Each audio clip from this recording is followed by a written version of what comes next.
알지 아니하고 오직 여호와의 율법을 주하여 그의 율법을 주야로 묵상하는도다. 직장 동료들의 혼담과 응따로 마음이 찢기고 상처투성이로 널브러져 있는 저를 사모님을 통해 이 대피기도 자리에 세우시는 주님, 어찌할지 몰라 내하지 못하고 망설이는 저에게 이것이 나를 살리시려는 주님의 뜻인가 싶어 네 알겠습니다 고백하게 하시는 주님 감사합니다. 험담과 응따는 저의 삶의 결론이었습니다. 하루에도 몇 번씩 음담 패스를 하는 그들을 경멸하고 무시하는 죄인이 바로 저였습니다. 말도 안 되는 비상식적인 잣대로 빗담하며 험담하는 그들을 미워하는 살인죄를 짓는 죄인이 바로 저였습니다.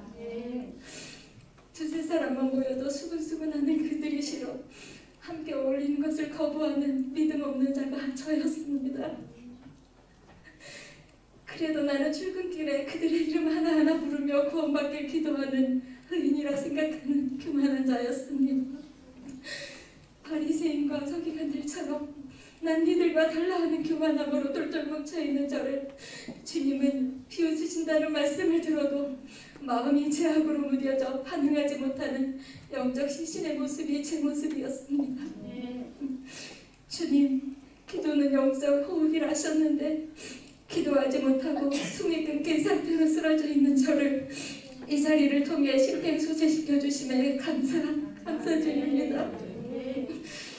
주님, 코로나19로 영적 시신이 되어 있는 공동체 지체가 있다면 죄인 중에 괴수인 저를 살려주신 그 은혜로 소생시켜 주옵소서. 오직 여호와의 율법을 즐거워하여 그의 율법을 주야로 묵상하는도다. 주님, 큐티를 소홀히 한 불순종의 죄를 고백합니다. 말씀 묵상을 못하고 영적 약식을 먹지 못하니 굶주려 있는 사단에 박을 수밖에 없었음이 해석이 됩니다. 주님, 제 힘으로 버티고 제 힘으로 싸우고 의인인 척했던 교만의 죄를 용서하여 주옵소서.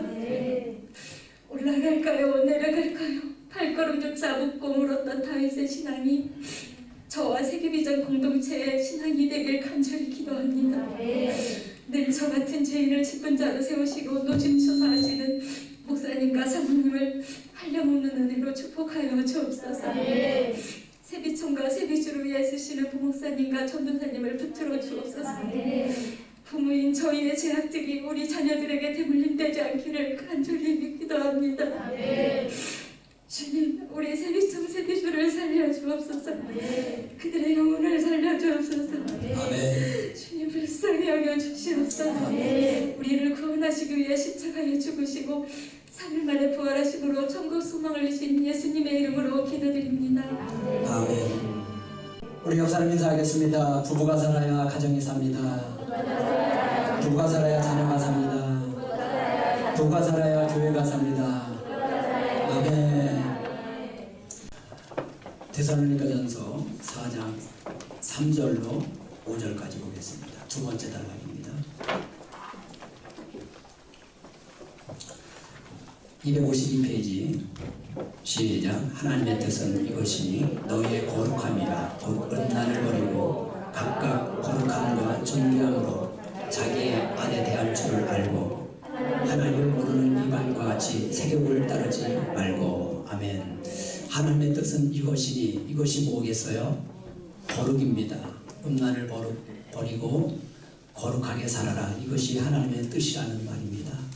여러분, 하나님의 뜻이라고 하면 생각나는 구절이 데살로니가 전서에 또 있습니다. 5장 16절에 항상 기뻐하라, 쉬지 말고 기도하라, 범사에 감사하라. 이것이 그리스도 예수 안에서 너희를 향한 하나님의 뜻입니다. 아멘. 그래, 하나님의 뜻은 우리가 기쁘고 감사하게 사는 겁니다. 하루를 살아도 기쁘고 감사하게. 아멘. 예수님 안에서, 주 안에서. 또 하나님의 뜻은 거룩하게 사는 겁니다.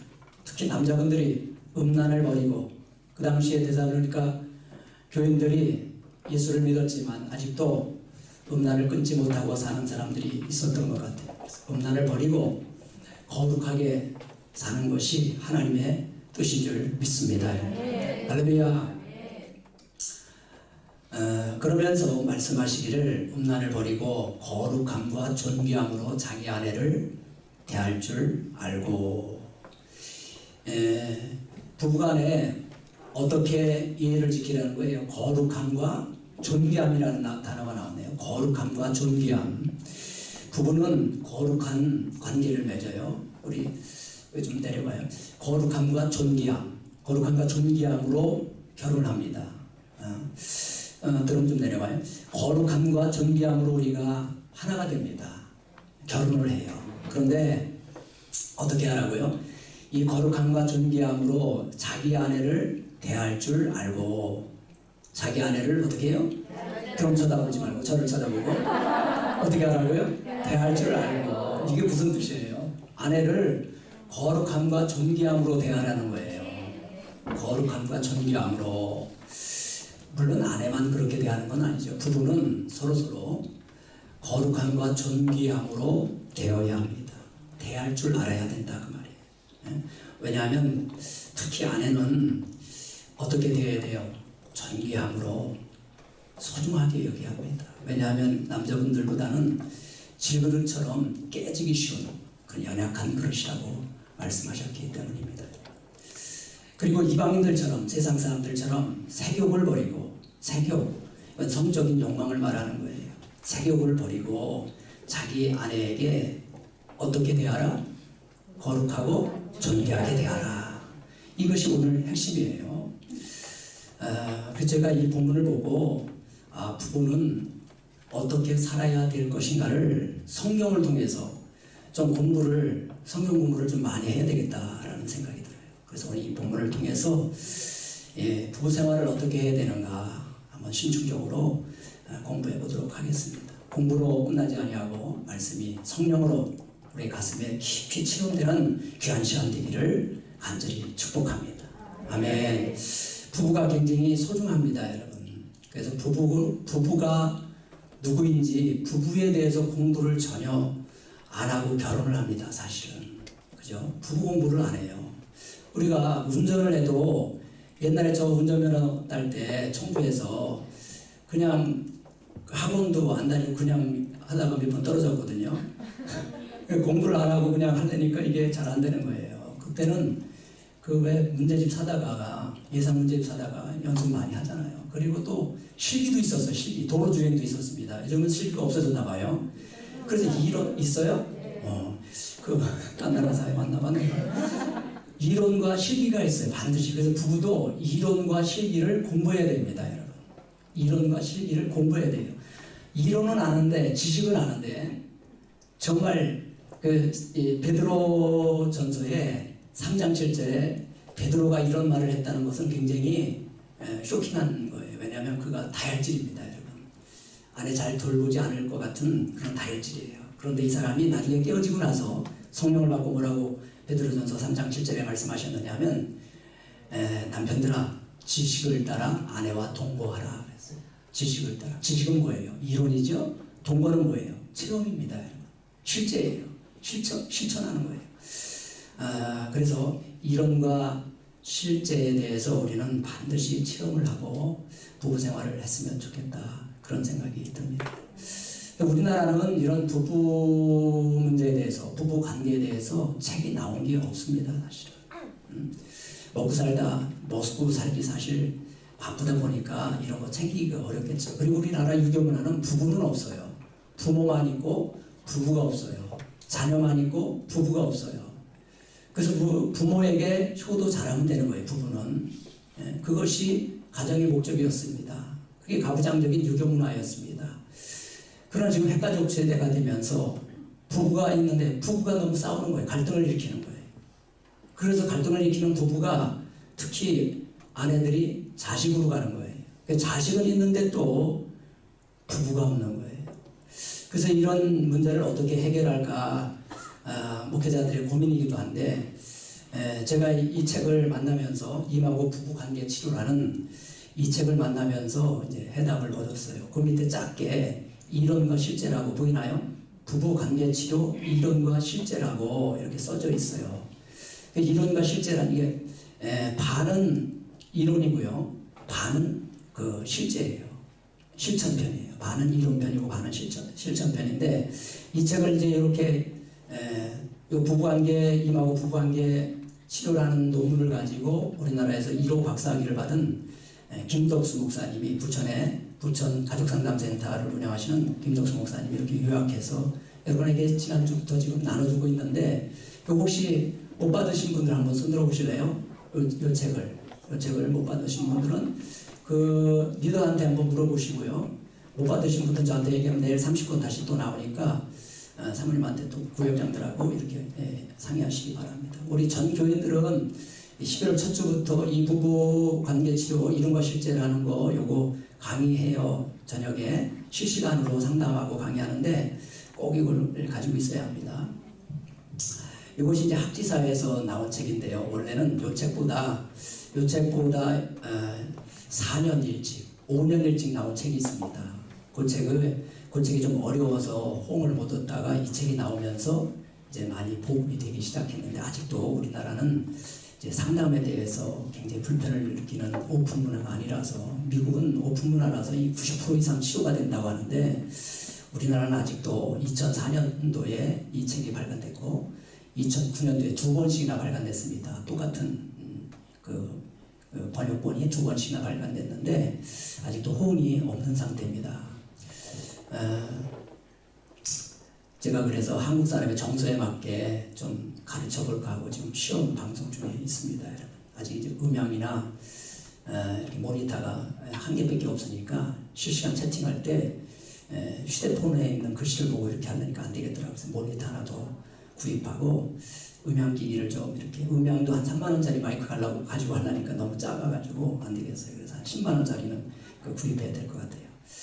그래서 다음 주 11월 첫 주부터 제가 방송에 들어갑니다. 목요일 저녁 8시에 우리 모든 교인들은 다 코로나 시대에 부부 목장도 중지가 됐기 때문에 부부가 아니더라도 이 임하고 상담을 배워놓으면 고부 갈등이나 또 자녀 갈등이나 뭐든 또 직장에서나 사이에서나 임하고 대화법은 꼭 필요한 거예요. 대인관계를 어떻게 하면 원활하게 할 수 있을까, 그 해답을 얻을 수 있습니다. 아멘. 이 책이 5,000원씩 여러분 받고 있는데 5,000원, 이걸 부부가 둘이 5,000원 가지고 같이 보겠다 이런 분들 절대 없어야 됩니다. 그런 짠돌이는 없어야 돼. 이거요, 내 책으로 어떤 이름 써요. 받아보면 자기 이름 쓰고 줄도 치고 메모도 하고 필기도 하고 또 실시간 채팅을 하는데 질문도 하고요.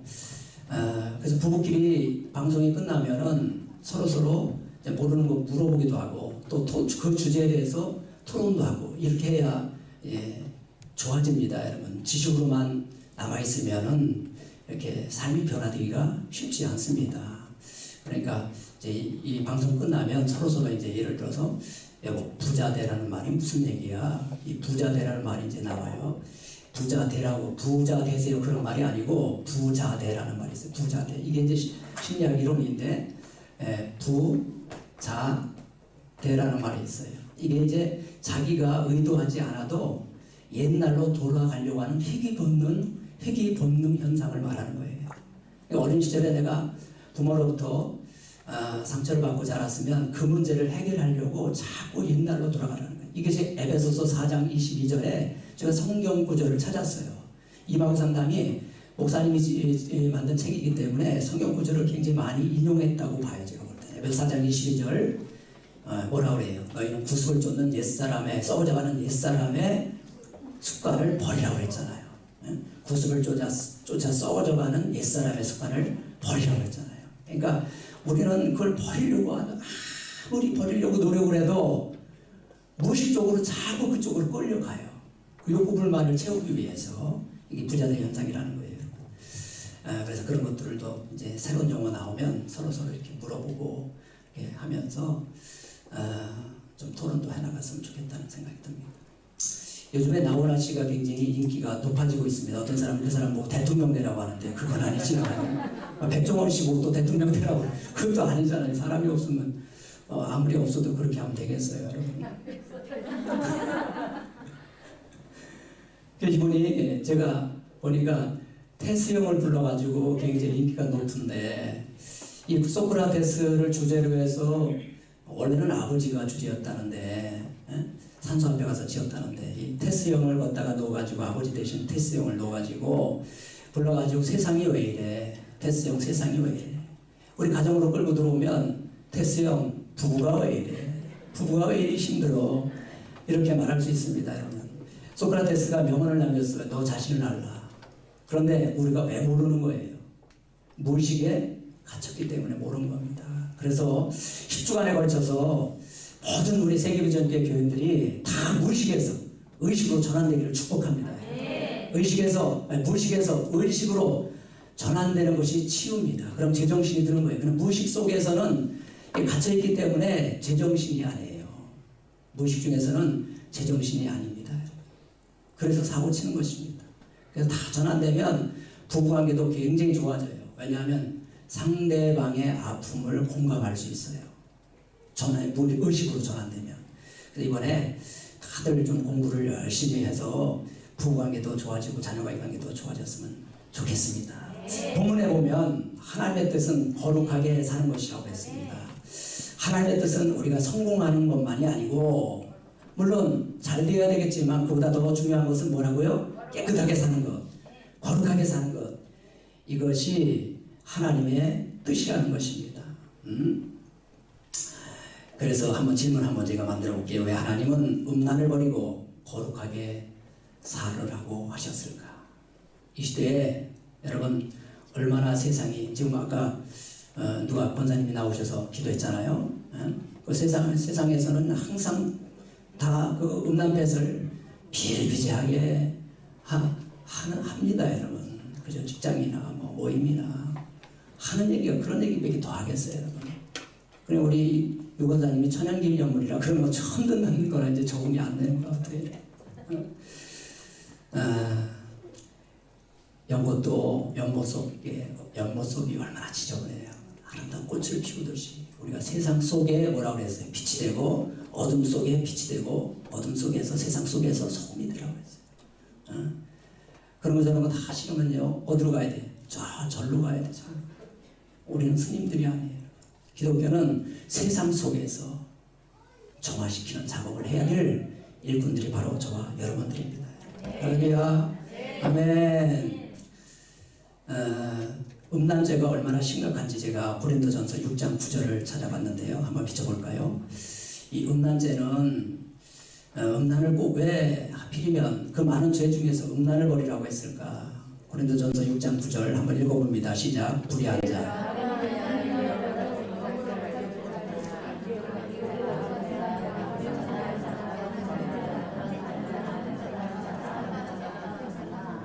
제가 다시 한번 읽어볼게요. 고린도전서 6장 9절에 불의한 자는 하나님의 나라를 유업으로 받지 못한다 그래요. 불의한 자. 어떤 불의한 자냐? 첫 번째, 음행하는 자, 음란한 자, 우상 숭배하는 자, 제사 끊어야 됩니다. 간음하는 자, 또 탐색하는 자, 남색하는 자. 이 탐색은 탐욕을 말하는 거예요. 남색하는 자, 이 동성애자들 말하는 거예요. 남성 동성애자들, 남색하는 자. 그 당시에 또 있었다는 거예요. 동성애자가 벌써. 그 다음에 또 뭐라고요? 도적질하는 사람, 탐욕, 욕심 많이 부리는 사람, 구두쇠들 많아요, 여러분. 그 다음에 술 취하는 자들, 그 다음에 모욕하는 자들, 모욕을 주는 사람들 있잖아요. 이런 사람들이 하나님의 나라를 유업으로 받지 못한다. 이 말이 무슨 말이에요? 이게 조금 못 간다는 말이 간다는 말이에요, 이게. 예? 그래서 이 죄를 빨리 청산해야 되고요. 우리가 죄를 지어서 지옥 가는 게 아닙니다, 여러분. 죄를 안 지는 사람이 누가 있어요? 죄를 지어서 지옥 가는 것이 아니고 어떻게 해서 지옥 갑니까? 회개하지 않아서 지옥 가는 겁니다, 여러분. 회개하지 않기 때문에 회개는 개 고칠 개자입니다. 돌이키는 거예요. 아멘. 청산해야 됩니다. 그런데 청산하지 못하는 나의 연약한 마음이 있어요. 청산하지 못하는 나의 연약한 마음. 그래서 그 사연을 들어보는 것이 상담이에요. 예수님처럼 예수님의 마음을 가지고 그 상대방이 왜 저렇게 사는지, 무슨 연약함이 있는지 그 사연을 들어보고 공감해주면 훨씬 치유가 빠르다는 것을 우리는 상담을 통해서 알게 되는 것입니다. 자, 그러면 하나님의 뜻이 거룩이라고 했는데 부부가 거룩해야 되죠. 부부가 서로 존귀하게 살아야 합니다. 거룩하게 살아야 합니다. 한번 따라서 할까요? 부부관계는 거룩함과 존귀합니다. 부부는 아주 귀한 만남을 가지고 삽니다. 그래서 제가 여러분에게 우리 맛보기로 우리 방송에서 이제 해야 될 부분인데도 맛보기로 부부 창조의 부부의 원리에 대해서 원리 5가지 부부 원리 5가지에 대해서 잠깐 한번 여러분과 나누죠. 첫 번째 창조의 원리가 있습니다. 창조 때 남자는 뭘로 만들었어요? 흙이에요. 그래서 허당이야. 남자들은 아버지 바지 헛바지 허당이에요. 여러분. 여자가 먼저 무너지겠어요? 남자가 먼저 무너지겠어요? 남자가 무너집니다. 속수문 책입니다. 무너지기 시작하면 어디 중독에 그렇게 많이 빠지잖아요. 이게 무너지는 거예요, 여러분. 그 여자분들은 강해요. 여자는 약하다. 쓸데없는 말만 알아요. 엄마는 강하다. 온열에 여자가 한이 맺히면 온열에도 뭐가 됩니다? 소리가 내립니다. 강합니다. 원래 자체가 남자는 흙이지만 여자는 갈비뼈예요. 갈비뼈. 재질 자체가 틀려. 강해. 이렇게 만들었는데 여자를 갈비뼈로 만들 때에 하나님께서 돕는 배필로 만들었습니다. 무슨 배필? 돕는 배필. 바가지 배필이 아니고 돕는 배필로 만들었어요. 돕는 배필. 돕는 배필로 만들었다는 이유를 제가 지난주에 한 5가지를 찾아봤는데요. 왜 하나님은 그 돕는 배필로 남자를 만났을까? 참 신기하네요. 이거 참. 이런 건 좀 연구 과제입니다, 여러분. 돕는 배, 프로이드는 뭐라고 주장을 했냐면 남자를 가리켜 모태 희귀 본능이 있다. 희귀 본능이 있다. 그렇게 주장을 했어요. 어머니 젖가슴을 그리워하는 본능적인 마음을 가지고 있다는 거예요. 이해하시나요? 이게 이해가 안 되는 분들은요, 나훈아 씨의 홍시라는 가사를 한번 읽어보시기 바랍니다. 그러면 나훈아 씨도 강원 같지만은 그의 정서는 어머니 품을 그리워하고 있고 참 국민적인 가수고요. 우리 국민들에게 얼마나 힘을 줬습니까, 여러분. 그런데 이분이 부르는 홍시 가사를 보면 그 홍시 가사 처음에 어떻게 하죠? 생각이 난다. 홍시가 열리면 지금 홍시 열릴 때는 가을이니까 홍시가 열리면 우리 엄마가 생각이 난다는 거죠. 우리 엄마가. 엄마의 첫 가슴을 말하는 거예요. 따뜻한 가슴을 말하는 거예요. 이런 모대 희귀 본능, 심리적인 두 번째는 심리적인 이 핸드릭스 박사가 이제 이 이마구 상담을 개발한 핸드릭스 박사가 주장하는데 심리적인 미성숙을 가지고 있다는 거예요. 이분은 심리적인 미성숙을 0세부터 6살까지 보았습니다, 여러분. 그러니까 최고로 쳐줘도 남자들은 상처가 많은 분들은 6살 이상 성숙을 한 사람이 있다는 거 없다는 거예요. 6살. 여자분들에게만 제가 한번 물어볼게요. 우리 남편 몇 살? 6살. 입으로는 6살이라고 하는데 6살 대우를 안 해줘요. 늘 어른으로 취급해줘. 그런 남편이 되어서 당신이 그럴 수 있느냐 하면서 도덕성을 요구합니다. 6살짜리 키울 생각을 안 해. 여기서 6살짜리가 상처를 받고 인격이 중지됐다니까요. 그래서 키워야 됩니다. 누구 품에서? 아내 품에서 키워서 나중에 잡아먹으면 돼요. 아내 품에 키워서 도움을 받으면 된다고요. 잡아먹는다는 말은 속된 말이지만 아내가 키워서 큰아들로 키워서 이렇게 남편으로부터 받을 도움이 굉장히 많아요. 키워놓기만 하면. 근데 그걸 안 하는 거야. 자식만 키우고 남편을 안 키워요. 이게 딜레마예요. 꼭 남편도 키우시기 바랍니다. 이건 정서적으로 키워야 된다. 그 얘기를 하고 있는 거예요. 정서적인 미성숙이니까.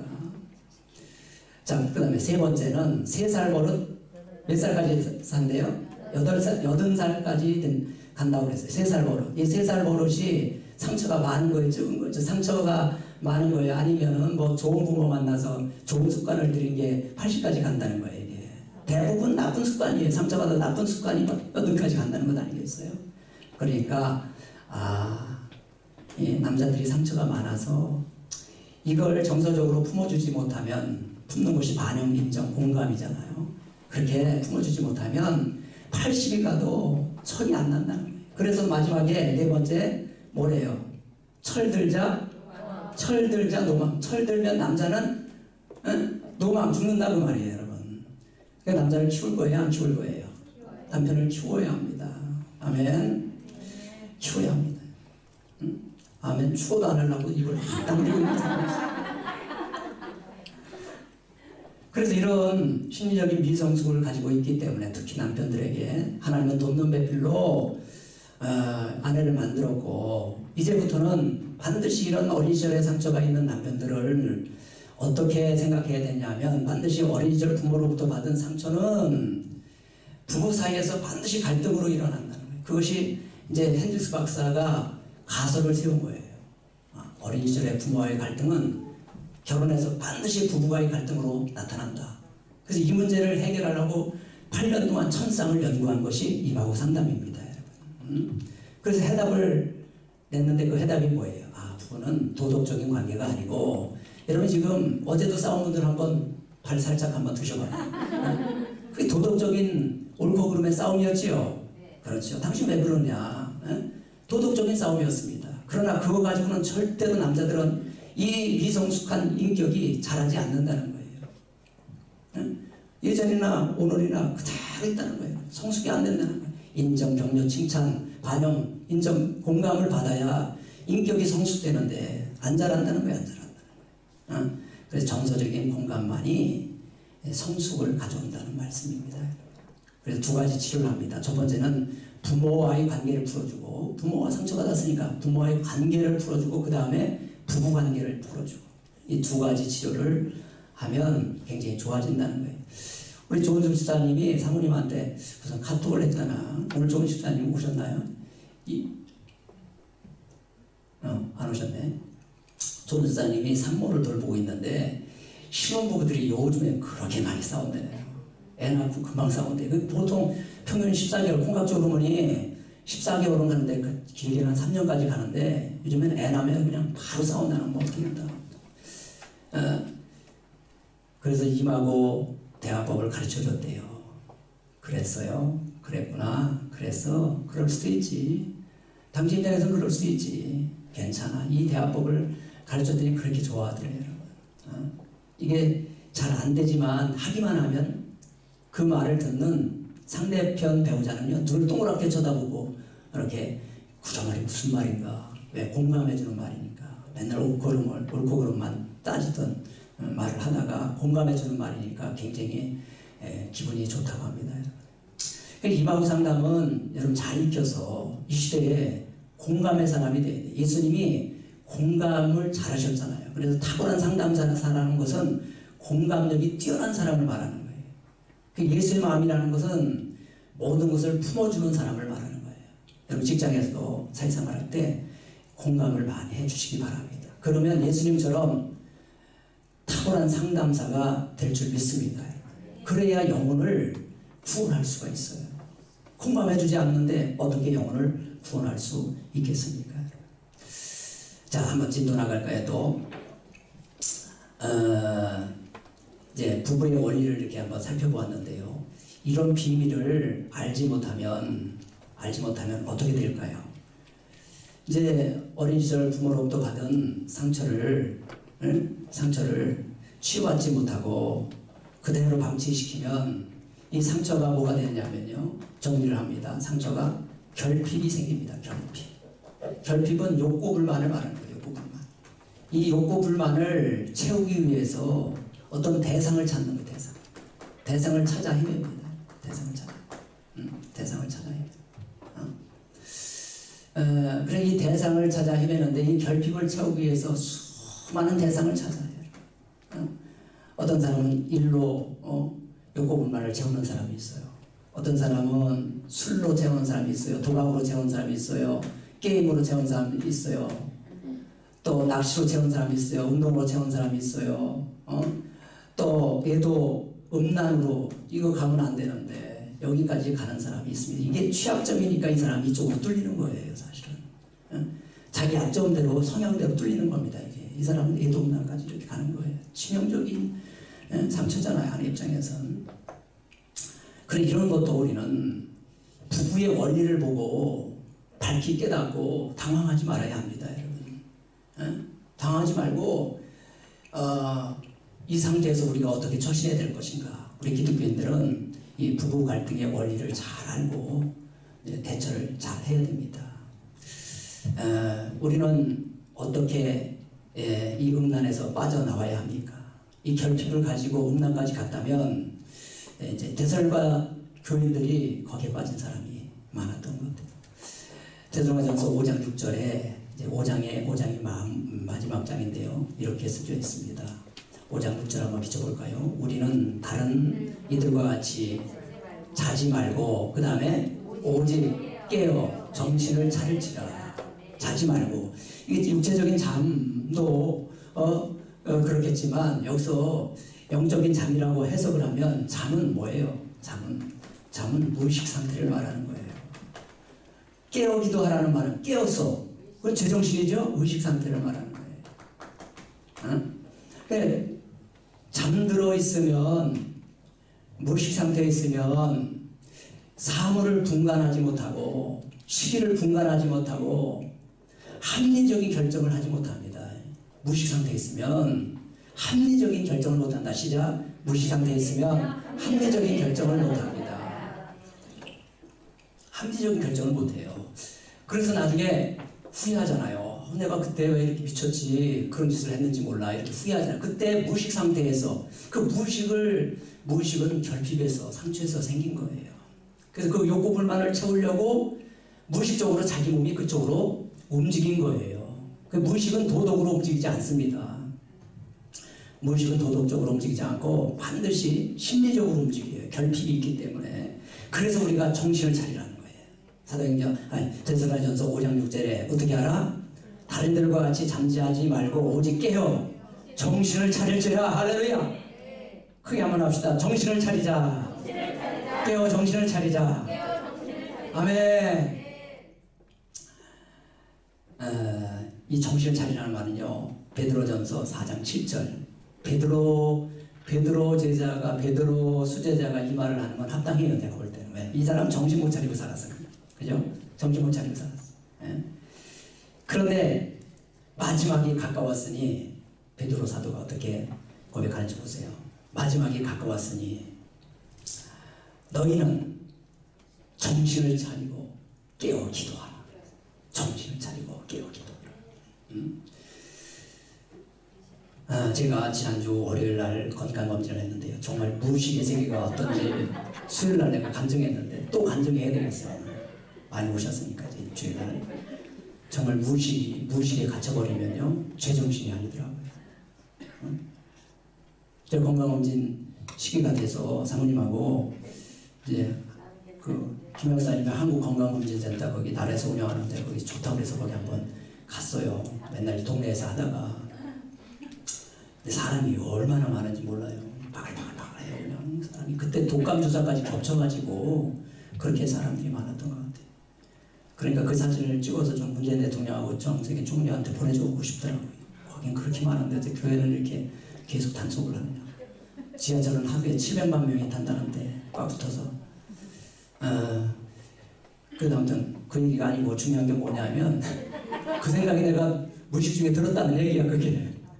그런데 이제 내시경 검사를 하는데 위 내시경과 대장 내시경과 같이 하는 거 있잖아요. 이렇게 쪼그려 앉아서 이렇게 하는 거 있잖아요. 그걸 하는데 제가 궁금해서 간호사한테 들어가기 전에, 주사 맞기 전에 그 마취 있잖아요. 얼마나 걸려요? 그랬더니 검사하는데 한 번 20-30분 걸리고요. 뭐 이렇게 수면 이제 상태로 한 20-30분 걸린대요. 그럼 1시간 이내 다 깨어난대요. 그래서 그렇게 안 되는데 나는 1시간 반 정도 자야 되는데 큰일 났네. 그런 생각을 하고 이제 그 생각을 하는 순간 그냥 또 가버렸어요. 이제 마치 돼버렸어요. 근데 한참 있는데 누가 나를 막 깨워요. 근데 1시간이 된 거예요. 그러니까 사모님은 깨어나서 간호사하고 와서 나를 힘들어 깨우는 거예요. 나는 지금 마취 상태인데 나를 깨우는 거야. 빨리 일어나서 가라는 거야. 사람들 지금 기다리고 있으니까. 다음 타자 기다리고 있으니까. 내가 그래서 거기 죽어도 이제 안 가게 했어. 잠을 안 재, 우리 말이. 그런데 갔어. 이제 일어났어요. 나를 끌고 이제 의사한테 이제 검사 결과를 보여주는 거예요. 엑스레이를 찍은 걸 보여주는데, 뭘 보여주는데, 뭐 한참 뭘 보여주는데, 내가 사모님 얘기로는 끄덕끄덕 하더래요. 아, 그러냐고 그러세요. 물론 다 알아듣는 것처럼 그렇게 얘기를 하더라는 거야. 그래서 집에 와서, 당신 의사가 뭐 얘기한 거 그거 알아들었느냐고 그랬더니, 뭘 얘기했는데? 그래서 내가 하나도 생각 안 나는 거예요. 집에 갔더니.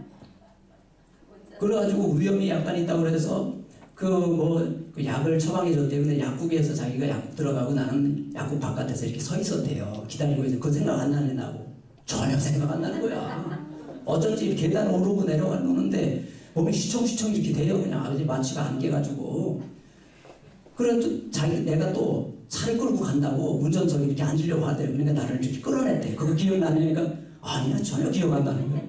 그 집에 가서 1시간 자니까 이제 마취가 좀 깨더라고요, 이게.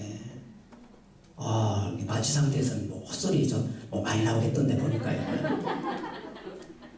그 진짜로 간호사들이, 의사들이, 이제 환자들이 마취 상태에서 수면에서 이렇게 막 이상한 얘기 막 한다고 그러잖아요. 그게 무의식 중에 무슨 욕구만을 얘기하는 거 아니겠어요, 여러분?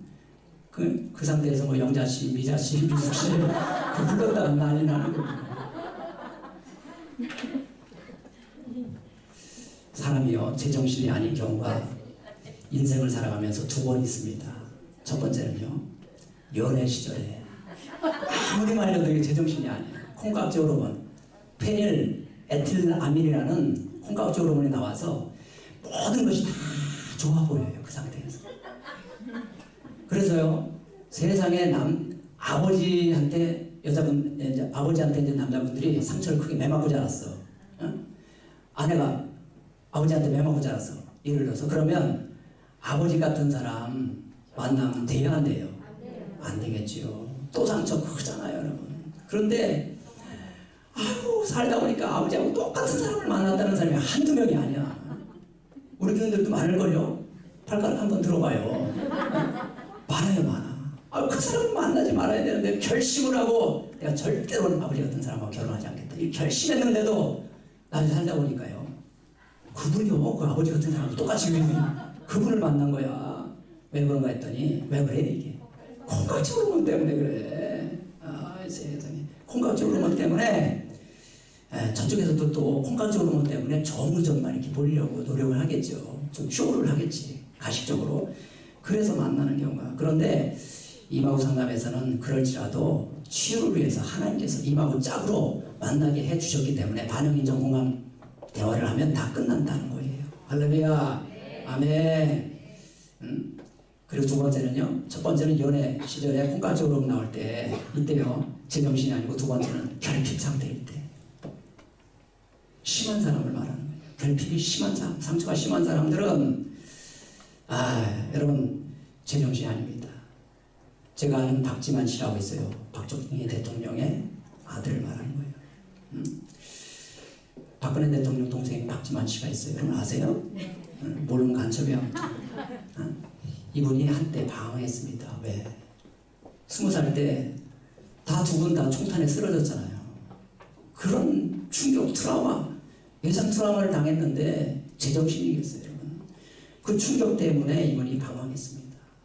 술 먹고 마약을 먹고 다시는 이 짓 하지 말아야지.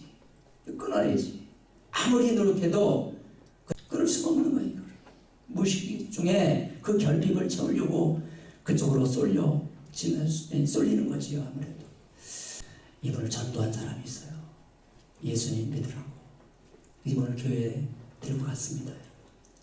거기서 하나님을 만나고 은혜를 받았어요. 거듭났습니다.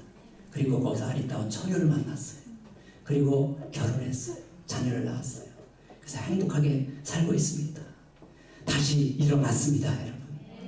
예수님께서 그 박지만 그분의 상한 마음을 품어주신 거예요.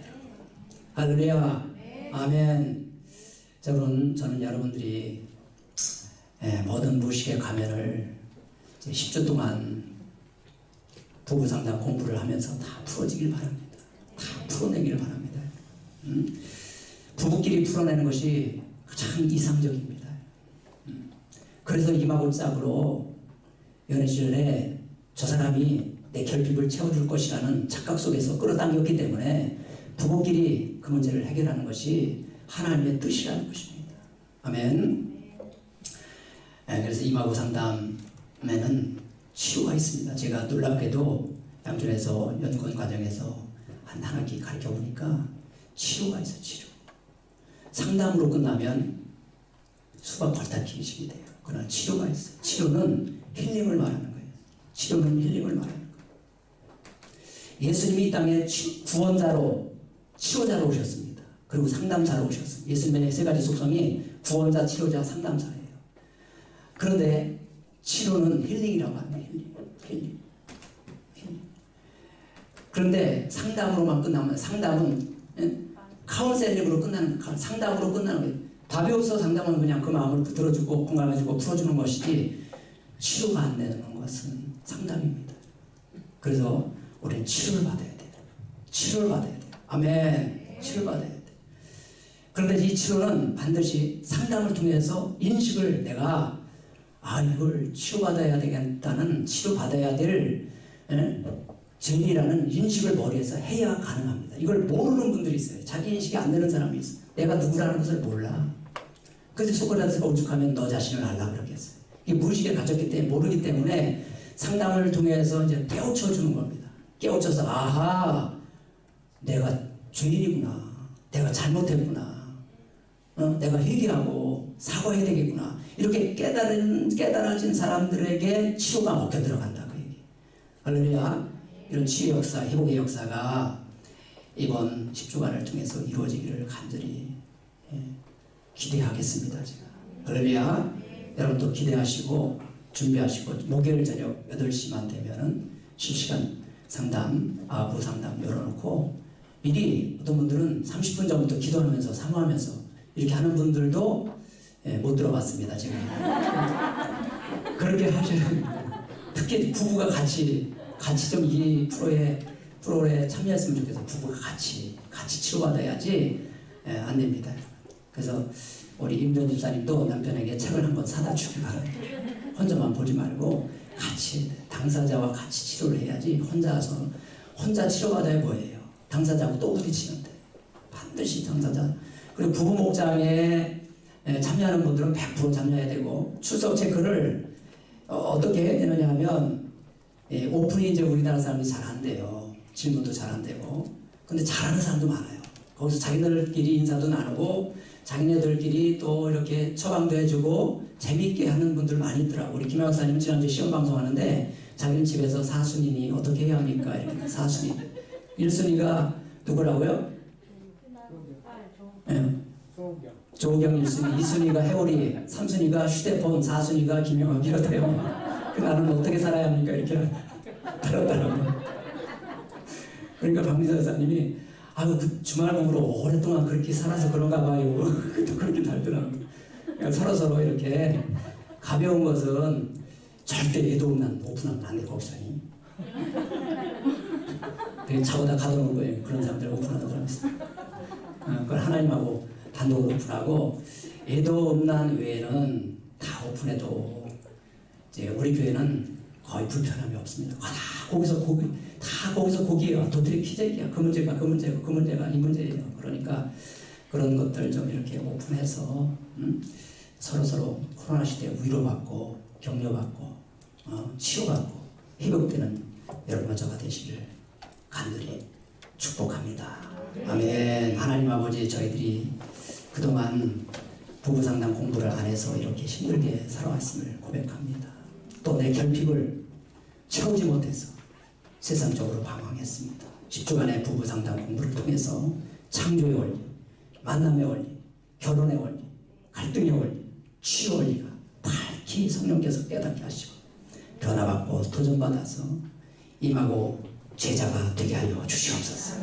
이 시대에 꼭 필요한 복음을 전하는 상담사가 될 수 있도록 축복해 주시옵소서. 코로나 시대에 하나님께서 각 가정을 지켜주시고 특별히 저들의 건강을 지켜주시옵소서. 구원자로 치료자로 상담자로 이 땅에 오신 예수님의 이름으로 감사 기도드립니다. 아멘. 우리 한번 하나님 아버지 감사합니다. 저희를 하나님 어떻게 부부를 살아야 될지, 부부가 어떻게 살아야 될지, 어떻게 음란을 끊어야 될지 하나님은 잘 알지 못해서 실수하고 넘어졌습니다. 하나님 이제 밝히게 하게 하시고 지식으로, 부부의 지식으로 충만하여 주셔서 부부상담 공부를 통하여 하나님 가정의 원리를 잘 깨닫게 하여 주시옵소서. 그동안 그렇게 살지 못해서 갈등이나 자녀가 속시기는 고난 속에 있다면 하나님 수하여 주시고 변화시켜 주셔서 그 약재료가 영혼을 구원하는 귀한 약재료가 될 수 있도록 하나님의 축복해 주시옵소서.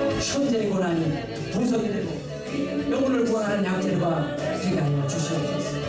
아직도 하나님 마음이 아픈 분들이 있으니 어린 시절 상처를 해나도 마음이 아픈 분들이 있으니 죄인 결핍이 있는 사람이 있으니 치유하여 주시옵소서. 구원하고 더 찬양하리 도적같이 그날이 도적같이 이를 주네 너희는 모르느냐 늘 깨어 있으라 잠들지 말아라 주님과 동행하라 항상 기뻐하라 쉬지 말고 기도하라 범사에 감사하라 이는 예수 안에서 여러분에게 향하신 하나님 뜻이라. 할렐루야. 오늘 이렇게 많은 분들이 교회에 출석을 해주셨네요. 감사합니다. 코로나 시대에 방역 철저히 하시고 건강하시기를 바랍니다.